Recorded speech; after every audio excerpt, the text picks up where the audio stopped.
Kesannya adalah bangunannya tidak sesuai dengan batunya. Oh. Jadi batunya punya nilai estetika dan sejarah yang sangat tinggi. Bangunannya tidak menunjang sebagai bangunan kebudayaan. Ini dia Bapak Aing buka dengan kode keras. Maksudnya batunya cakep, bangunannya malah kayak rumah kontrakan yang salah ukuran. Aha. Ini mah kayak klan sebelah, makamnya mentereng tapi nasabnya ngambang baina sama wasumur bor.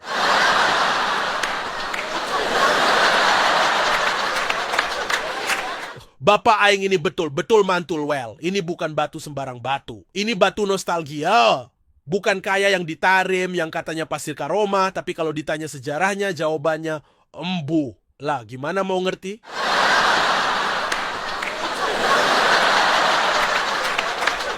Ini bangunannya tidak menunjang sebagai bangunan kebudayaan.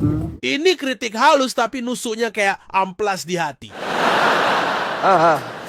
Bangunan gak nyambung sama budaya tuh ibarat orang ngaku cucu nabi. Tapi kalau disodorin pertanyaan soal sejarah keluarganya, dia malah baca doa kunut.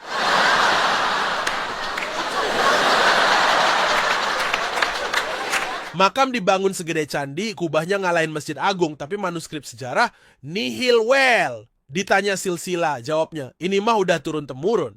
Lah, turun-temurun dari siapa? Dari langit pakai kabel optik?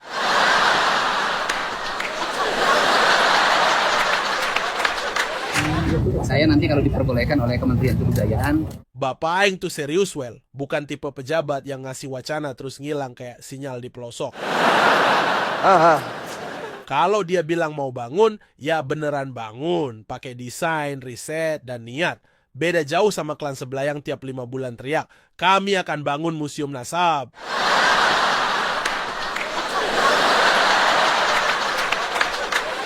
Tapi giliran dibuka, isinya cuma foto-foto yang diedit pakai aplikasi 90-an.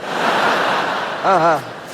Terus ditempelin QR code yang kalau dipindai arahnya ke blogspot gratisan. Yang isinya curhatan pribadi dan pujian untuk kakek buyut imajiner.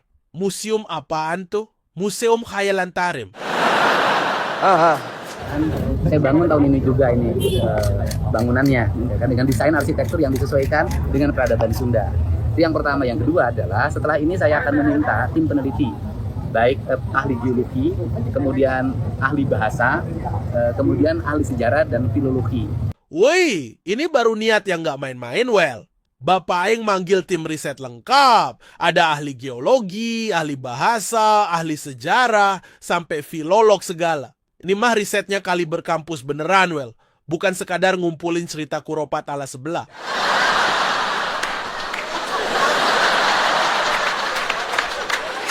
Jelas beda banget well. Sebelah mah bisanya bikin tim riset yang anggotanya cuma peneliti ala-ala. Aha. Sumbernya manuskrip leces kotak-kotak well.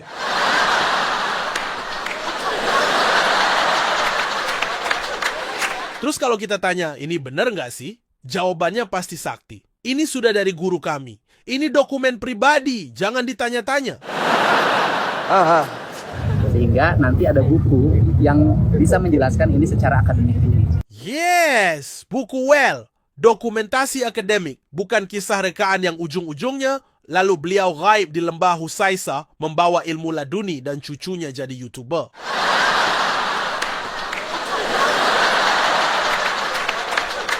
Sehingga kita berkunjung ke tempat sejarah itu bisa memahami bahwa dulu kita pernah punya peradaban. Nah ini dia, sejarah itu bukan buat dipuja-puji doang, tapi dipahami. Jangan kayak yang cuma bisa bilang, ini makom waliullah. Tapi nggak tahu walinya siapa, sejarahnya apa, tahunnya kapan, dan kenapa mukanya mirip DPO Yaman Selatan.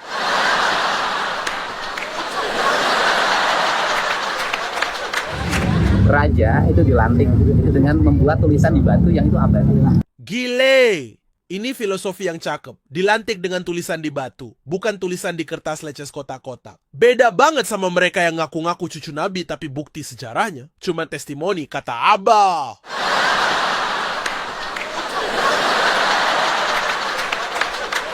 Dan ini artinya bahwa saya berulang-ulang menyampaikan bahwa orang Sunda itu mempunyai leluhur yang cerdas, yang pinter, yang hebat pada masanya, bukan keturunan orang bodoh, bukan keturunan orang yang tidak berpendidikan. Bapak Aing emang mantap, Well. Orang Sunda punya sejarah intelektual yang jelas, tercatat, dan bisa diuji. Bukan sekadar dongeng warisan lisan yang berubah tiap ganti pencerita. Beda banget sama klan sebelah, yang kalau ditanya soal sejarah keluarganya, jawabnya pasti begitu. Kami punya sanad langit. Lah, itu sanad apa kartu perdana? Kalau beneran dari langit, minimal kasih bukti. Jangan cuma nyebar brosur spiritual yang isinya lebih banyak embel-embel dari fakta.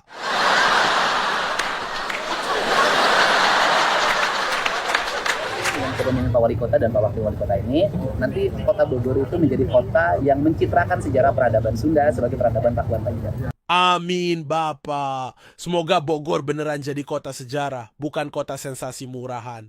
Bukan kayak kampung sebelah yang tiap 5 meter muncul makam baru. Aha. Dan satu lagi ya, Pak. Sekalian tuh yang di puncak, yang bisnis esek-esek dibungkus penginapan syariah. Bongkar habis dan tumpas tapis. Jangan sampai sejarah Sunda dikubur, sementara dosa-dosa harian malah buka cabang. Aha.